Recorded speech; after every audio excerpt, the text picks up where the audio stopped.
Hey guys, welcome back to another episode of Real Talks. I'm your host, like always, Brady Carducci, and today on the show, I have a very special guest, pleased to be talking with and sitting down with a multifaceted artist, entrepreneur, right here from the city in Toronto. Welcome to the show, Jvnior. How's it going, man? Thank you, brother. Thank you for the awesome introduction. I'm doing No well. problem. Lovely day in Toronto. So You got the yeah, C. I see you got the CN Tower in the background. That's a pretty cool. That's a pretty cool that's, backdrop there. the views from the crib are kind of legendary, so I had to put them in the interview. Of course, of course. Man, I'm excited to sit down with you. I know we had a pretty good chat off camera, but really want to dive into your story, kind of let the audience at home kind of know who you are, and talk about, the business side and marketing side of the music industry. Because I think, you always see artists online, or people interviewing artists online. So you get to see kind of the music side, but, there's a lot of behind the scenes stuff that I think, shit. Um, sorry, just fall out here. That doesn't get talked about a lot. So I'm happy to kind of discuss that with you. But before we get started on that, obviously COVID, there's a global pandemic going on right now. So how have you been, dealing with that? What have you been doing to kind of keep your mind sharp and sane? So like COVID stuff like started affecting me in January. Like believe it or not, I know a lot of people started getting affected in March, but I really paid attention to it in January and started taking all my money out of stocks, making sure that I had like financially I was ready for what's about to happen, right? Mm, That was my main focus. Everything else, life didn't really change much because like I work from home, I stay inside. Um, Obviously for a lot of people, that still go to school, they had to like get out of school, they couldn't do their exams. So I feel sorry for some people that really couldn't, like, they had outside factors that they couldn't control. But for me, thankfully, wasn't really much, difference to the daily lifestyle. Like everything was normal. The only thing was now we have to get groceries delivered. Now we have to get pretty much everything delivered, right? So it's been good, but see a lot of people not taking the opportunity of traveling during COVID. mm, That's the yeah. one big thing I had to like pull the trigger on. It's like I have to travel, and it was the best decision ever, man, honestly.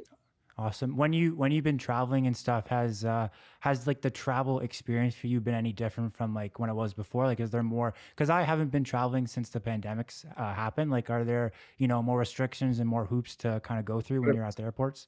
100%. Like when I booked my trip at the beginning, it was like a 6 day trip, and then it turned out to just be a 21 day trip because of the delays. Like I Mm, didn't need for it to be like that, and obviously, if you don't have the funds to be able to secure yourself in a random place on Earth, I wouldn't say take the risk. You know what I mean? But yeah. the tests are the priority. If you get those, you can travel pretty much anywhere. It's just it really depends on the country that you're going to. Just read up on it, read about the restrictions. But a lot of places are open. You know what I mean? And Okay. it's Yeah. Okay, awesome. Yeah, I mean, yeah, definitely. Hopefully, like, because I know, right now, obviously, a lot of people are kind of a bit tentative to travel, but hopefully, like, enough people are traveling, people they know are traveling, and that will hopefully open up the floodgates for everyone to kind of start going that route now.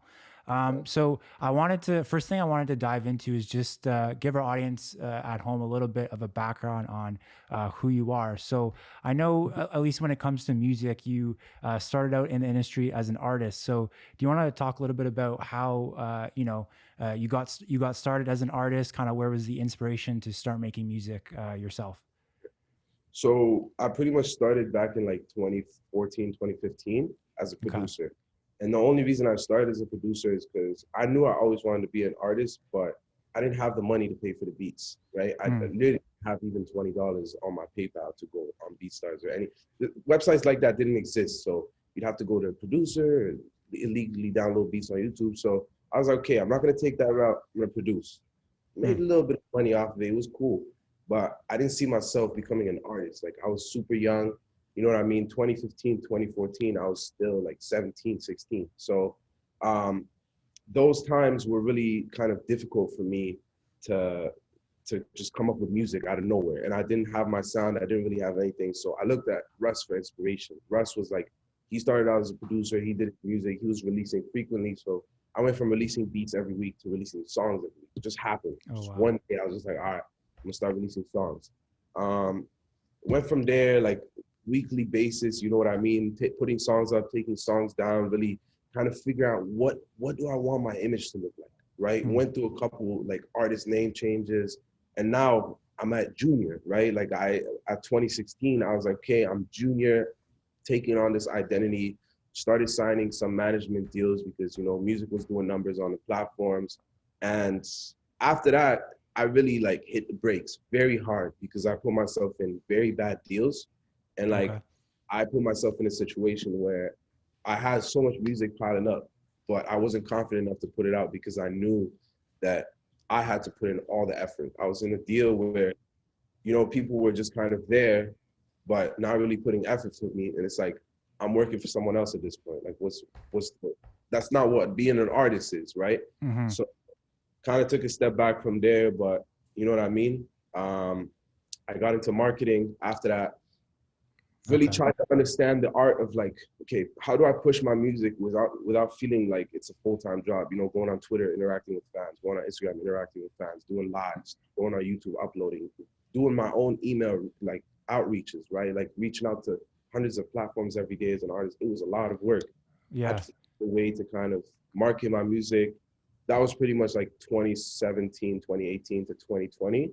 Okay. And now I'm fully ready to go back because now I have the funds, now I have the marketing down.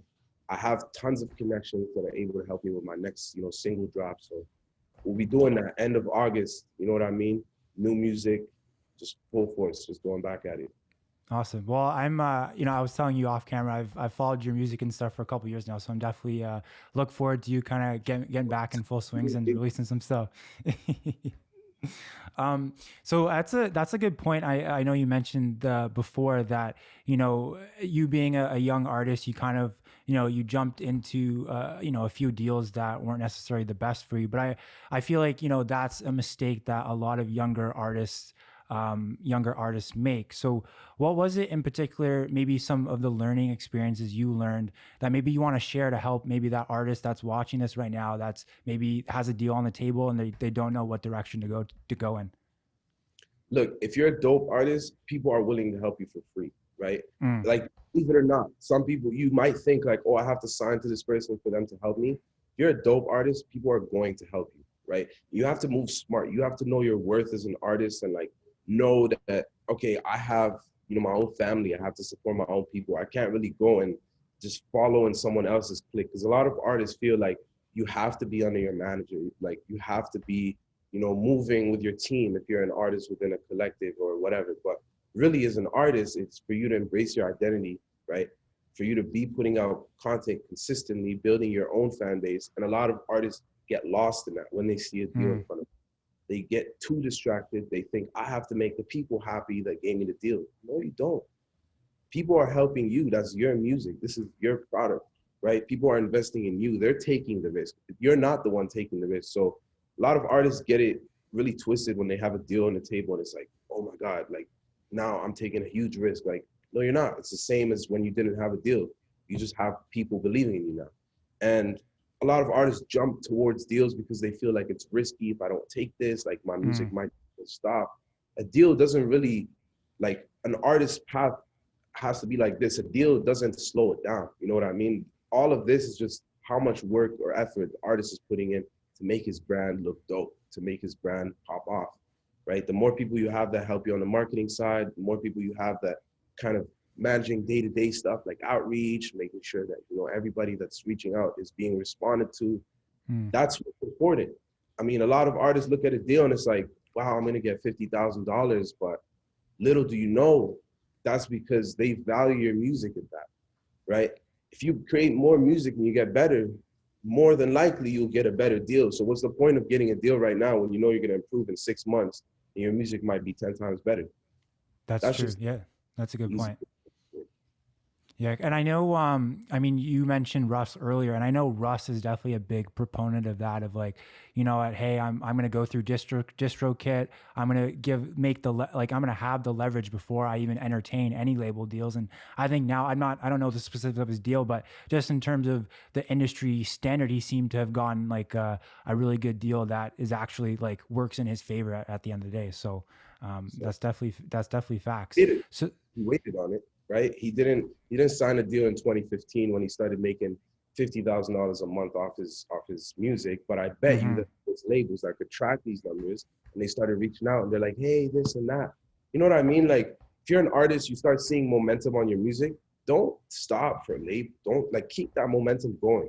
You know what I mean? A lot of artists start with nothing and they get that momentum going. You know, they go from 0 to 100,000 streams and they think that, oh, 100,000 streams is nothing compared to like someone like Drake who Mm. gets like 60 million streams on a song like Popstar within the last like 3 weeks or a month.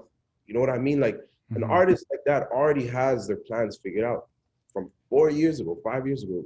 They've been doing the same thing, just releasing with the same momentum and just keep pushing. Labels will not come in and give you a new momentum. That's a false illusion that a lot of artists think that, okay, a label's gonna come in, they're gonna push me very, very hard. Like that's not true. You Mm. know what I mean? Unless it's someone with like an individual that believes in you and they're putting the money up. But if it's a label putting the money up, forget about it. You're not Yeah. going to see a huge increase in streams, like unless you have your own momentum, and then they could maybe magnify the results that you're already getting, right? Like a lot of people don't understand, like it's you, you're the artist, you're Mm. the one getting the results, you're the reason, you know what I mean? The music is being made. You're the reason the numbers are blowing up. A lot of artists miss the fact that, oh, because I signed to label and like 10 of my next records did better than my last 10 records, like it's the label. No, it's not.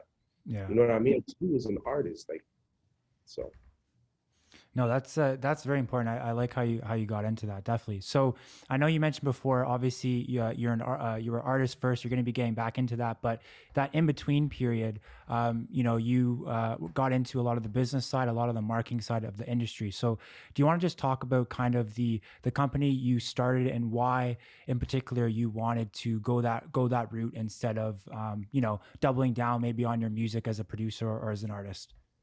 of course. So I've actually started like multiple marketing companies, from TikTok agencies to like Twitter campaign companies. And the main one was playlists, right? Okay. Which a lot of people were not happy about because when I started playlisting back in 2016, I was personally like paying for it. Like I would go to my day job. Literally, the only reason I got my day job was to be able to pay for music marketing. I Mm. would go to my day job, work my ass off for like a week, 2 weeks, get my paycheck. I would go and find like the best websites or like the best curators and pay them for their playlist. Obviously, that wasn't really on, the label's terms or nobody around me really saw it as like, what are you doing? You know what I mean? Back in Right. 2016, people, what are you doing? Like, Mm-hmm. do a World Star ad, do a rap ad. Like, you know what I mean? Why are you doing a playlist campaign? And people didn't really like look at it as like one of the most valuable assets, right? Right now, it's a stepping stone. If you don't do a Yeah. playlist campaign, you're almost wasting your money, right? Like, Mm. imagine you have a $5,000 campaign and none of the budget is going to playlisting. You're probably not even going to see that good results because there's no initial trigger. There's no guaranteed social platform that you can put your music on that's going to get hits, right? Mm. So I understood the value of playlists before anybody. Once I did that, I was like, okay, I'm gonna start doing this for people that I know, right? I Okay. didn't I didn't jump straight into I gotta do this for everybody. Like I didn't have the bandwidth. I really couldn't, right? Like I could do it for maybe one, two, three more people, but that's it other than myself. So I did it with some close friends. Obviously, I'm not going to mention any names, but for the people that know, I've worked with very influential people, like some people that are still on Billboard, some people that are number one in the city in their age group, right, in their genre, like just people that have achieved incredible things that Mm. label cannot replicate. And I'm telling you, the one key factor was playlisting. That's it. Really? It's Okay. very important. It's super important. And like a lot of people fail to understand the importance of it, right? Why? Because there's a big side of the industry that's like streaming fraud, right? And Really? Oh, wow.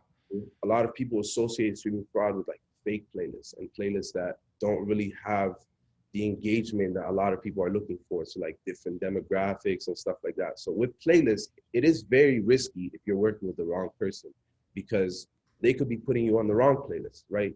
Targeting Mm. your music to the wrong people. They could be putting you on playlists that are flat out fake. You know what I mean? They're just wasting your money almost. Like there's so many things that you got to watch out for.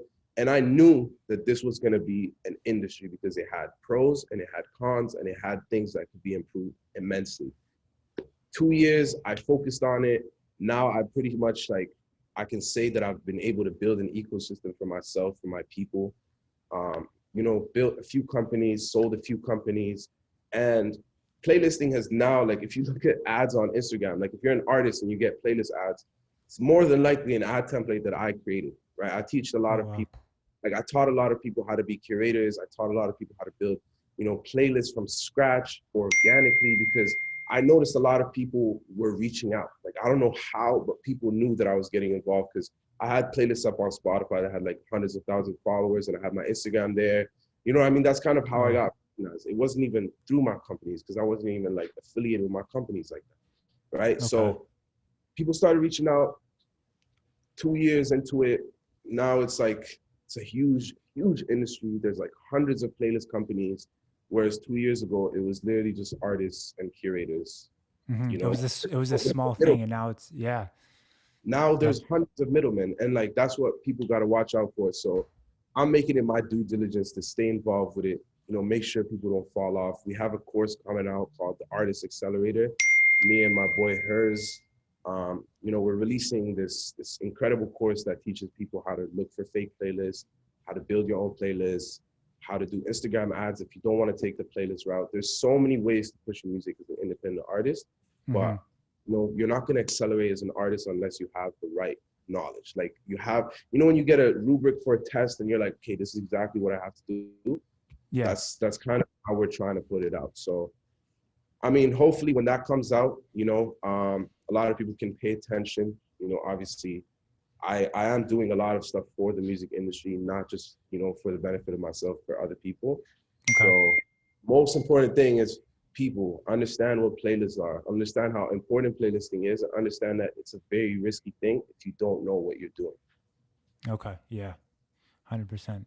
Now, just for people out there, because you were saying before how when you initially started out, you were, you would pay third party vendors to kind of create the playlist and curate the playlist for you. Now, obviously, with the rise of like Spotify, Apple Music, they're just like littered with so many playlists. You got rap caviar, so many. So from an understanding perspective, does Spotify like are they the ones who create all these playlists themselves, or are the what you call it, like third party companies, are they coming in and paying Spotify to have their playlist featured on the playlist pages? So the thing about playlist ranking on Spotify is by the keywords. A lot of people don't Okay. understand keywords. So if you have a song or a playlist called sad rap, Mm, right? Type in sad rap. What are the playlists that are going to be ranking at the top? It's going to be the playlists that are being played the most. Playlists have the best kind of listener to follower ratio, mm-hmm. and the quality of the listeners. Like, do you have majority of them are premium users or is it just free? So that's kind of the ranking metric for playlists, right? When you look at the top playlist on Sad Rap, the top one, it's the one that has the most listeners. It's the one that has, the best kind of listener to follow ratio. It has a lot of premium users listening to it. It has good music. That's what the ranking system is. You'll see a lot Okay. of playlists like in the fourth or fifth row that might have a lot of followers, but they're not ranking at the top. And the reason for that is there's a lot of factors. They might be not active, they might be fake, they might be, you know what I mean? So Mm, in terms of Spotify's affiliation with curators and like Apple Music's affiliation, they're not really affiliated. People are coming in, creating their own playlists. I've seen methods such as, flat out just telling your followers as an artist to follow you, which is a method that a lot of artists have been using. There's giveaways going on where people, they set up giveaways like, hey, win $500 if you follow all 20 playlists. There's different ways to organically grow a playlist. And that's what people don't understand. Like, just okay. because you see urgent followers doesn't mean it's flat out fake. It doesn't mean it's something that, it's a red flag. That's what a lot of these streaming platforms don't understand. They think that, oh, we have our playlist that we curate, they're worth gold, and then every other playlist on the platform is just random. But Mm, some playlists that are created by independent people are actually more powerful and more like they trigger the algorithm better than some Spotify playlists. really? Wow. Okay. That's And interesting. it's crazy because now you're seeing a shift of these curators to Apple Music, considering that Spotify is driving a lot of them out. Spotify doesn't Mm, really want people to be able to create their own playlists and be able to rank higher. right? There's a lot of measures being taken right now by the streaming platform to kind of eliminate that because it's illegal. Again, it's against their terms pretty much. Not illegal, but it's against their terms that you can't, as somebody who owns a playlist, you can't directly charge for a Mm, placement. Like, you can't put, hey, these are my prices in the description of the playlist. Like that's gonna get taken down, right? You can't say, oh, submit to pay, and then you put your email. Like, you know what I mean? Unless it's free submissions, that's cool. But if you're charging as a curator, your mm-hmm. playlist is likely going to get taken down, whether it's real or not. That's how it works on Spotify, right? So Okay. you're gonna see a lot of curators now going to Apple Music, trying to build their fan bases up, just like they did, and now it's kind of like it's a shifting industry, simply because a lot of people on Spotify are kind of like, okay, what the hell? I can't, work as an independent curator. I have to go work with an aggregator, a company, just so it's not against the terms. You know what I Mm, mean? There's a lot of companies out there like Playlist Push. Um, there's this other one like Spotify submissions, and just a bunch of them that just like, hey, submit your music. We have a playlist connected to our playlist. We don't own any of these. Those are fine. Those companies are okay, right? They're not okay. doing anything wrong, but a lot of curators don't want that. A lot of curators just want to be by themselves. Like, you know what I mean? Not giving a platform 20, 30% of the profit. They don't want that. But Mm, Spotify is just like forcing artists and curators to merge into different aggregators, and it's just creating so much chaos. So you're noticing a lot of curators are now, instead of focusing on Spotify, they're going to Apple Music, SoundCloud, and it's a good thing for the industry. Like this is very good because now artists can finally stop thinking that, hey, my song needs to hit 1 million streams on this platform. Like, no, you can focus on other platforms too and build better fans from other platforms, right? So I think it's headed in a good direction. okay. No, that's good to hear because I feel like something that would go kind of pairs well in that conversation that we're talking about now is like physical like Spotify and Apple streams. Because I was watching this one video where 6ix9ine was pretty much like, I forget what song it was. It was like a Ariana Grande and Nicki Minaj song, but basically he was saying how like in the span of 2 days, like let's say the song got originally like 30 million streams. It's now all of a sudden just jumped up to 60 million streams in like 2 days overnight. So I guess he was just exposing that a lot of your so-called favorite artists who are supposedly doing numbers, Oh, they're 100. they're paying for a lot of their streams, and the average fan doesn't know about that. They just think, oh wow, like this song's a hit. So does that have any effect on on the playlisting side? Is that something that you think Spotify you could see Spotify or any other streaming platforms completely getting rid of, or is that just at the end of the day it's a money maker for them, right?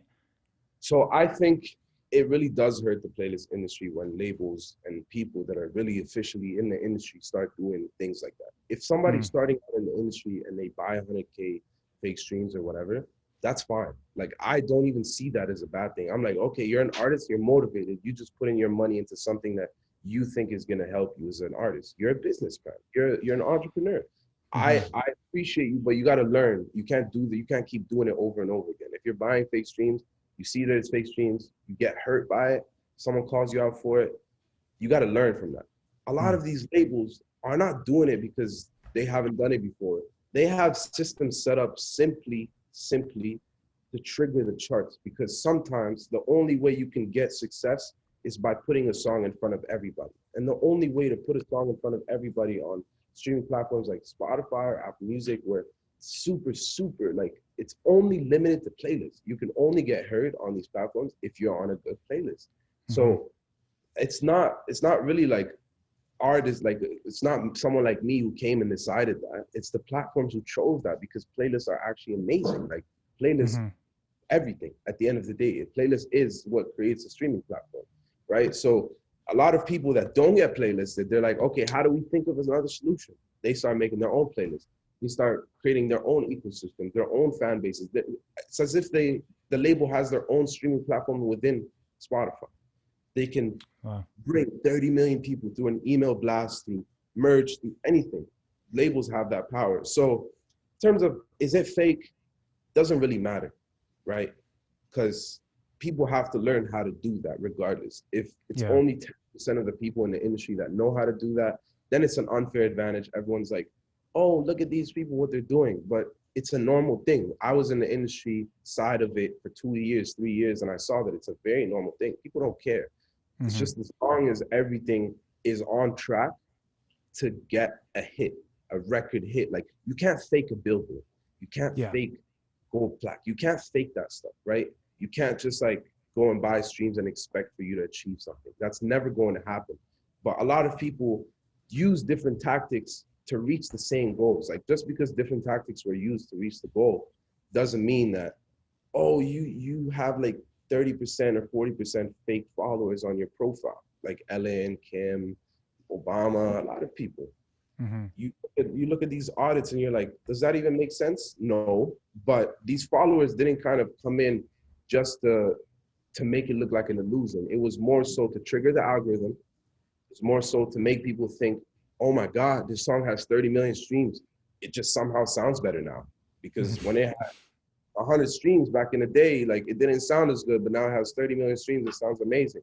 So a lot of people kind of have this misconception that, oh, like an increase in numbers is not going to do anything. But at the end of the day, labels really see that as like, okay, the last resort. If we can't organically push this, like, what do we do? And then that's when they pull the trigger. They just say, okay, we're going to do everything else. Every other alternative method, we're just going to put it on 100% and see what happens. And then that's when you get those big jumps because they Hmm. work. These methods work. They're guaranteed to work, right? They're safe. But people tend to stay away from them because they're so powerful, right? Like if used in the wrong way, you can get the wrong eyes on you. If used in the wrong way, you can get the wrong results. It could damage your whole artist profile. So that's kind of why like it's only a last resort thing. But as an artist, if you're starting out and you try it out, you're gonna see it's gonna work most of the times. Nine Hmm. times out of 10, you're gonna see an increase in streams when you buy service that increases your streams or whatever. But is it the quality you want? Does it fit within your 10-year plan for you to do that as an artist? So it's really up to everybody's journey and how they want to see it. Okay. Yeah, because another thing too that I think goes well with that is, obviously paying for streaming, it'll look good on the streaming platform, but then when it comes to actually, let's say, well, concerts aren't going on right now, but let's say they were, it actually will really show when it comes to ticket sales and how many people can you get out to an actual venue. Because honestly, I didn't even know this. I just thought if you were like a medium to obviously a big artist, they sell at stadiums, but if you were like a I don't know. I don't want to say Russ is a medium level artist, but let's just use him as an example. Like if you were like a Russ, it's actually really hard to sell out a 2,000, 1,500 person venue. And I feel like if an artist is just going to be paying for streams, that will just affect their longevity in general. Exactly. That's why, like, for me, when I was building my course, the Artist Accelerator course, it's more so teaching the artist how to get fans that are willing to put money behind the artist, right? That's the most important thing because a lot of people don't understand that. I looked at it from when I got into the industry and learned about the e-commerce side, right? Like running an Mm, online business with services, whatever. That taught me that the most valuable people are the ones that give you the money, right? A lot of people can come to your website, to your music, look at it. Oh, that's cool. And then they just hop off it because there's no reason for them to stay. But if you target your ads as an artist in a way that gets people to stay, gets people to spend $10 on your album, you give them a reason, right? And mm, I'm not here to tell people what that reason is. Every artist has to have a unique reason to get their own fans, right? Your goal as an artist is not to get someone else's fans, is to make them fans of you, right? Not say, oh, I'm gonna go target the Weekend fans because the Weekend fans might like my music. No, you have to get your own fans from scratch. I don't care if it's a fan that doesn't listen to music, but they're going to put money behind you, right? And that's the most valuable thing with an artist. Once you have that and you have the data, you have people's phone numbers, you have people's emails, 2 months from now, when things open back up and you want to do a show, what are you gonna do? You're gonna go on Instagram story, you're gonna post a story and say, oh, I got tickets to my show. Instagram story sales on average are less than 1%. So like if you get like 5,000 story views, you might get like 50 people swiping up. And mm. then there might be even like a 10% rate on the people that open that are gonna buy it. So as an artist that's getting 5,000 story views, you think you're all that, you get 5 ticket sales off one story. Doesn't make sense. But then if you have like an email list or a phone list with like 2,000, 3,000 people that have bought your songs, bought your merch that you've released over time, right? Especially during a time like this. And then you tell them, hey, you know what I mean? You bought my merch, you did this. Here's 20% off on my tickets for the show. Mm. You bet everybody's gonna be like, oh, I got a discount. I did this. There's reasons, right, that people go to the shows. There's ways that marketers use promoters. And promoters, people actually don't understand. Promoters are the smartest people. Not online marketers, it's the people who are able to get real people to come to the venue. Why? Because you have a reason to be there. When someone asks you, like, why are you at the show? I'm here to see him. I'm here for this. I'm here for that. Like, you know what I mean? Like, people Mm-hmm. have a reason to be there. People don't ever just show up just to show up because they don't know what's going on, right? And that's what a lot of artists don't understand is when you do your ads, when you do your targeting, buying streams is not going to get people to come out to your show. Having a song with 30 million streams is not going to get people out to your show. You know what I mean? So it's just a different way of looking at it from Yeah. a market. 100%. And yeah, like you're like right there. I mean, when you said the just the conversion rate on Instagram stories is like less than 10%, that shocked me. I was like, it's Instagram, it's a That's being platform. Twitter too. That's like being like I'm saying, like, this is the average. Some artists don't even get that. You Really? know, Wow. like an artist with 5,000, 10,000 story views might not even get like 10 sales off his story. And even if he does a post and stuff like that, it's very hard unless you have the ability to continuously communicate with fans without making it feel like spam. Continuously be able to give them value, even though you're asking them to pay for something, right? Mm. Give them value, give them something to be happy about. You know what I mean? They're gonna support you. Like, for example, when Drake drops merch, like, I'm going and buying that because I generally love Drake and I'm supporting Drake. Same thing. You want to trigger that with your fans, right? Like, how are people going to love your vibe, your aesthetic as an artist? Like, are you consistently reinforcing that in them, or is it just a one-time thing and you expect people to just love you because you're great, Mm. right? Like, Yeah. It's not the same thing. Now, with obviously with COVID going on, have you seen any changes within the industry on the marketing business side that maybe has affected your business or maybe someone you know? Like, what is there? Has it affected the industry at all in your eyes? I've seen a lot of people kind of get affected by it, like, immediately, and Yeah, that was mostly the live entertainment part of it, right? A of lot of course. people now are kind of suffering because they can't go overseas, they can't travel easier to do meetings and do meet and greets, and just even press runs are not even possible nowadays. You know what I mean? Hmm. So even with a single release or whatever, it's not even about people have tours lined up. It's about people that are dropping music and stuff. Music videos can't be shot. You know what I mean? Animators are now getting the light of day, like they're seeing the light of day. Animators are getting paid like $5,000 for animations now, 10,000, 20,000, and the artist is not even showing up. Nobody has to leave their house, and the Hmm. money's still there. The money's the same, right? So in terms of who's getting paid is a little bit different, but how much they're getting paid is the same. I think the money's still there.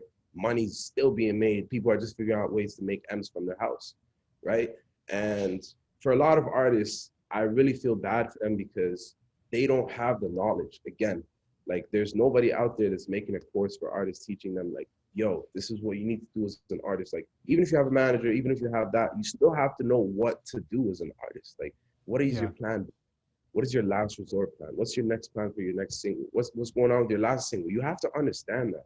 You know what I mean? You can't look at your music career as in the hands of someone else. Like, that's you. You know what I mean? That's how you reach Drake's level. That's how you reach the Weeknd's level. You know what Mm. I mean? They sit by themselves during the day and they just look at themselves and they're like, I've built this, I've done this. You know what I mean? Nobody else can come to you as an artist and say, I did all of this for you. There's some legends like Scooter Brown, for example, that Hmm. can carry artists and push them to the next level. Like, I have one of my friends, his name is Nick. He manages artists like On Saunders, you know what I mean? Artists like Sky McGeary, and just artists that are coming up and really pushing them to the next level. Mm. There's people in the industry that are able to do that, like following in Scooter Braun's footsteps, right? But the majority of the time, the artist is not going to find someone as genuine and as humble as someone like that. Yeah, So it's what do you do in few that? and far between, pretty much. Exactly. So what do you do when you're at the mercy of the world instead of at the mercy of somebody who's humble and nice and has the funds to support you? You're at the mercy of the world. You have to learn. You have to learn how to move as an artist. And you can't look at it and be like, I'm going to fail as an artist because I don't have an investor. I'm going to fail as an artist because I don't have a label pushing me that really loves me and I'm going there every day and they call me and they check up on me. Like, that's not what the artist needs to succeed, bro. And Hmm. prime example, just look at Russ. That's it. Yeah. Just look at it. He, Like yeah. there's people doing it. Like, you know what I mean? Yeah, literally, like all, I guess literally, it's like you can just I don't want to say model his like business model, but he is definitely one of the artists that is business has great Right. business sense. In like 2017, 2018, like Yeah. past the era, past the Logic era, past all of that. He made it as a rapper and then started singing. Like he did Drake stuff as a Hmm. white artist. Like, bro, that's not common. You know what I mean? But he had a formula. That's the thing. When you understand that there's a formula in place, anybody can replicate it. You just have consistency, right? Believe in yourself. Keep going. Make better music every single time. That's it. That's all it takes to be a successful artist. A lot of people think I have to have a label putting in 100,000 in my marketing and stuff like that. Sure, when the momentum needs to be picked up by that much, then you can start thinking. But until you reach that million streams, 5 million streams, like you can do that independent. Mm. Yeah, you don't need that. You don't need that big label budget to do it. You're fully capable of doing it in house and in team. Definitely. Um, so okay, so I know earlier on in the interview you mentioned that now you're really switching gears from from obviously the business side to now really focusing yourself as an artist again, revamping kind of your strategy. So just based off of your business experience these last few years, what's this new approach going to look like for you when it comes to you as an artist? Like, do you have any specific things that you're going to do, or just maybe lessons that you've learned that you're going to be implementing? So for me, I almost want to treat every song that I put out as like its own e-com store. And it's very weird to say that, but the reason I say that is because I put in a lot of time and effort and money behind every single song. So my Hmm. approach is from a lot of artists. It's not like I'm putting out music consistently because I can make music for cheap or whatever. Like no, I'm heavily invested in my music now. I'm making, songs that take almost weeks to record just for the purpose of I'm done wasting time. I don't want Hmm. to wait anymore for, being able to put in a good strategy because I know my music is there. I know people will listen to it. I know people will appreciate it, right? So how do I roll it out in a way that a lot of people can feel involved in the song rather than just, hey, I'm listening to this cool song that's released by this artist that I don't know. How do people get involved with my career? So with every song, it's kind of like putting blocks down for people to step on. And hey, like you can see me better now. You know what I mean? Get Hmm. up blocks, you can look at me and understand. That's kind of what I'm going to do with my music from now on. Instead of just kind of hoping that it does the best kind of numbers, I don't care if my song has 100,000 streams, but if I just gained 5,000 fans off that song and I did like merch sales that did over $50,000 in merch sales from that song that I just Hmm. dropped, it's a dope animated music video and like it's being featured on channels and I'm getting press. That's a good single rollout for me. And that's kind of what I'm focused on instead of targeting the streaming now, especially because I've been heavily involved in the streaming side, right? Like super like I've worked with every single artist in the industry that has blown up in the last like 2 years. At least once. Like I've had their music submitted to me. I've had, a chance to speak with their managers, their labels. I don't necessarily speak with the artists directly, but I know that I'm involved in, you know, their In the momentum. process. Yeah. Yeah. Exactly. So I know that I can take care of that. So I'm not focused on it.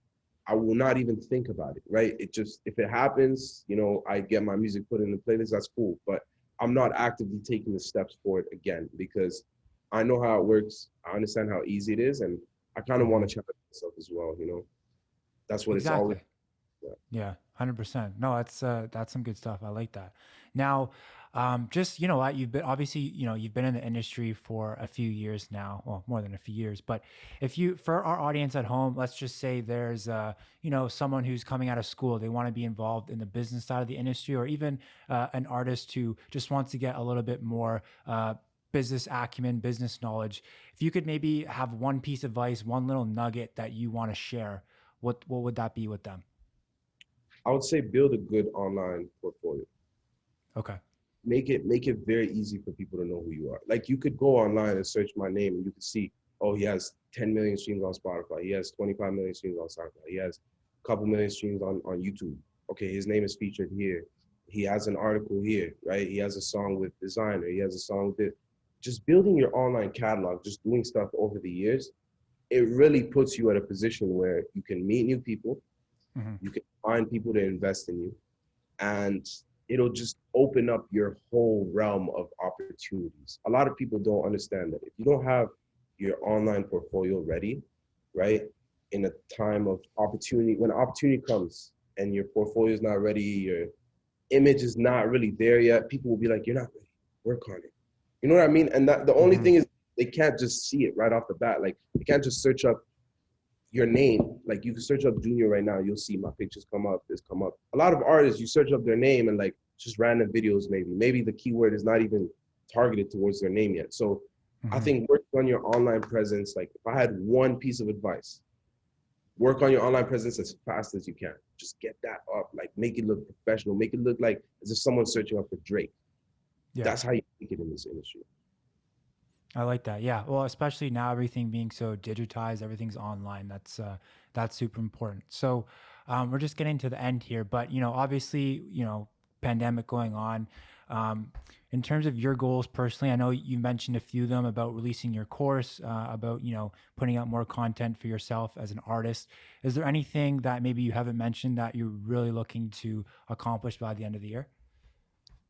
Man, I'm looking to sign a lot of producers and artists, and hopefully buy a house in the city this year, and just Okay. kind of by the end of 2020, I'm looking to buy a house in Toronto and just kind of like put people in it, really help you know the Toronto scene to grow up. Because right now I'm involved with a collective that's doing that, really setting the trend for what's going to happen in the city. Um, Mm-hmm. sure, you guys are going to hear about it soon time. Producers coming up, just being involved in the artist scene and building a team. That's my goal, because Okay. I've always dreamed about that. I've always dreamed about having people just supporting each other and being like a dream team almost. Like it doesn't exist, bro. There's internet money out there. There's Yeah. major labels that started out from collectives and became this huge corporation. And like, there's day one friends like EXO, for example, right? Mm. So there's a lot of good role models that I'm looking at when I have this goal in mind. But that's my main target. Because right Okay. now, money, I've achieved that. Music, I've achieved that. You know what I mean? In terms of connecting with my favorite people that I used to look up to, I've connected with them. I've spoken with them. I have a Mm-hmm. lot of good goals. Family's good, health is good. So I think my one big goal is just to be able to give back as much as I can to my people this year. That's good. Well, you know what? I look forward to hearing about that and seeing you put that into action. Because I'm, you know, just based on what you're describing, I can see it turn out really well, and you know, what benefit the community at the end of the day, right? Which is the main thing. So for people who wanna, you know, they want to learn more about you, check out your music, follow you on your journey. Where's the best place for them to find you at? So you can search me up, Jvnior. Now it's not Jvnior, it's Junior. Learn how to pronounce it. You know what I mean? You can search me up. I stay low key online, but the Okay. ones know. And eventually over time I will show more of myself. And I'm still young, still 21, so I'm still learning about the industry. I'm not really kind of pretending to be at any position that I am. I'm still learning. Mm-hmm. Um, you know, just trying to get to know as many artists as I can, trying to get as many people like as I know in the industry, because life is short. You know what I mean? And a lot of the times, like when I've met a lot of people that have just, moved on and passed on to the next life. May Mm-hmm. God have, mercy on them. But I've just learned that, with this industry, you meet a lot of people, and sometimes you don't get to meet people like at the right time. Like they're just, it's too late. Yeah. And that was one of the biggest things that hit me because I had opportunities to meet somebody like Juice World, and like Mm. I was super young and I didn't have like the means to go out there, you know what I mean, and do it. Even though I knew the people that could introduce me, I knew the people that could make it happen, and those were Yeah. people that I really look forward to meeting because they really shape the industry in a really cool way. And I don't know, it's it's a tough thing. Now I just want to be involved with as many people as possible because I love people. I love meeting new people.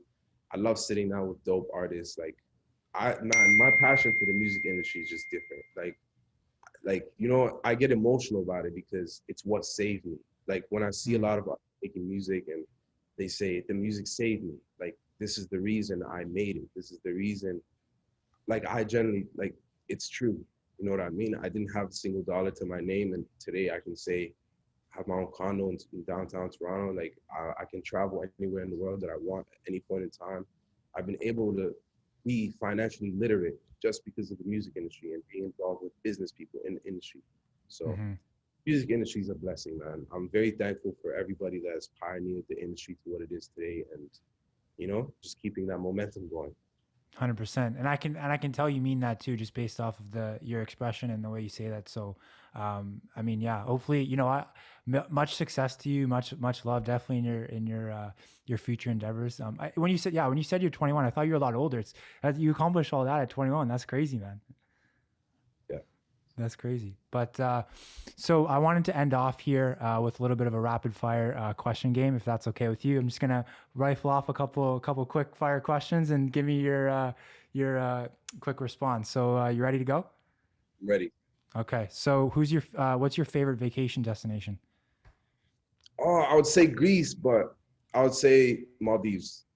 Okay, nice. That's on the bucket list to get to. So hopefully I get there one day. Favorite emerging artist from Toronto? Astro Kid J and Slambo Tide. Okay, okay. Good choices. Shout out them. Streaming platform of choice, Spotify or Apple Music? Apple Music. Okay. It's just the design. I love the people at Spotify. I love the people at Apple Music, but the design is just I like the white and simple stuff. Okay. Okay. And lastly, who'd you vote for Prime Minister, Drake or The Weeknd?